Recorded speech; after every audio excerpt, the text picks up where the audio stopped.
Market analysts are describing the current trajectory of the American economy not merely as a gamble by the administration, but as a fundamental strategic failure. In a single trading session, the price of agricultural and soil commodities surged by 9%, while crude oil has performed a vertical ascent of 20% over the last few weeks. For those tracking the global indices, the picture is even grimmer. The downward trend that began earlier this year is accelerating into a free fall. To find a historical analog for this level of systemic volatility, economists are pointing back to the 1973 oil crisis, an era when the stock market bled 45% of its total valuation, while gold surged by over 2,000%. This is the Distrust Delta. Whenever a geopolitical conflict of this magnitude erupts, the baseline confidence in the global financial infrastructure evaporates. Capital doesn't just disappear, it migrates. We are seeing a massive flight to absolute safety, where investors abandon the digital ledger of the banking system in favor of gold to preserve wealth against a potential systemic collapse. The White House's tactical assumption was built on the Decapitation Theory, the belief that by targeting the upper echelons of the Iranian leadership, the regime would face immediate paralysis and capitulation. However, the emerging reality on the ground suggests a profound misunderstanding of the Iranian administrative structure. The Iranian state operates on a deeply ingrained succession system that prioritizes institutional continuity over individual leadership. While the administration anticipated a vacuum, they encountered a resilient bureaucratic engine that remains functional despite high-level losses. This miscalculation has turned what was promised to be a swift regime change into a grinding, unpredictable stalemate. Perhaps more dangerous for the administration than the conflict abroad is the rapidly growing rebellion within its own base. For years, the core of the Make America Great Again movement believed they were supporting a non-interventionist, or peace president. That trust is now being publicly incinerated. High-profile supporters, including influential youth figures like Nick Fuentes, have begun a public pivot, declaring that the base has been conned by a neoconservative-style escalation they specifically voted to avoid. The political energy is shifting. The most potent calls for regime change are no longer focused on Tehran, but on the 2026 midterms in Washington. For the administration, the greatest threat isn't an external enemy, but the sudden realization among its voters that their trust was fundamentally misplaced. To understand why the global economy is seizing up, one must look at the flaws inherent in orthodox economic modeling. Mainstream economists almost universally ignored the banking sector leading up to the 2008 crisis, predicting a great year just months before the Lehman Brothers collapse. Today, those same models are failing again because they ignore the financial instability hypothesis.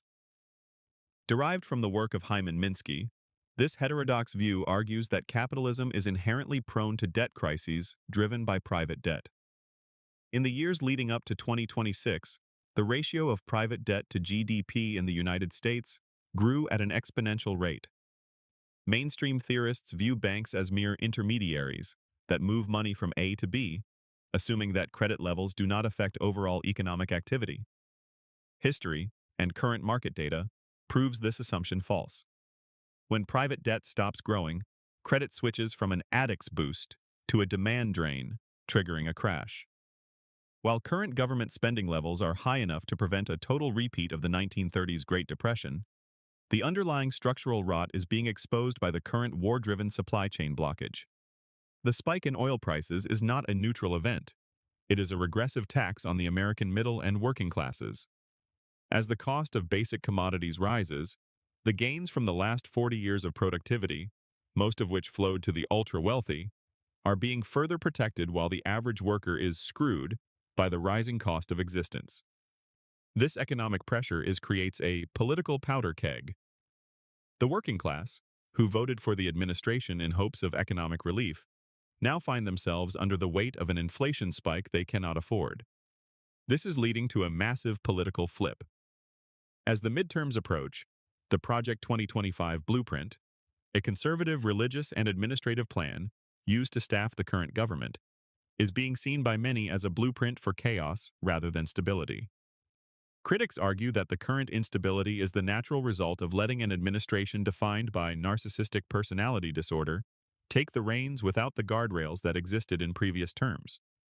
In the first term, the executive was restrained by a traditional GOP establishment. In 2025 to 2026, those restraints were replaced by ideological loyalists from the America 2025 movement. These appointments have prioritized ideological purity over geopolitical literacy, leading to crazy decisions that have alienated allies and emboldened rivals. The old Chinese curse, "May you live in interesting times," has become the lived reality for a nation whose leadership is making policy based on a radically altered, religious, and conservative blueprint for the country. There is an increasing consensus among intelligence analysts that this war was initiated primarily to serve the regional objectives of Israeli Prime Minister Benjamin Netanyahu. The gamble was that the United States could suppress Iranian responses and secure Israeli hegemony in one stroke. However, Israel may have fatally miscalculated the cost of American overextension. We are currently in a critical 2 to 4 week window. If the conventional defenses of the region are depleted and the conflict is perceived as an existential threat to civilization, the risk moves into the unthinkable, the nuclear threshold. If Israel perceives that it is being overwhelmed by Iranian conventional forces after its own defenses are exhausted, the use of tactical nuclear weapons becomes a viable and terrifying outcome on the table. The United States is currently facing a production deficit.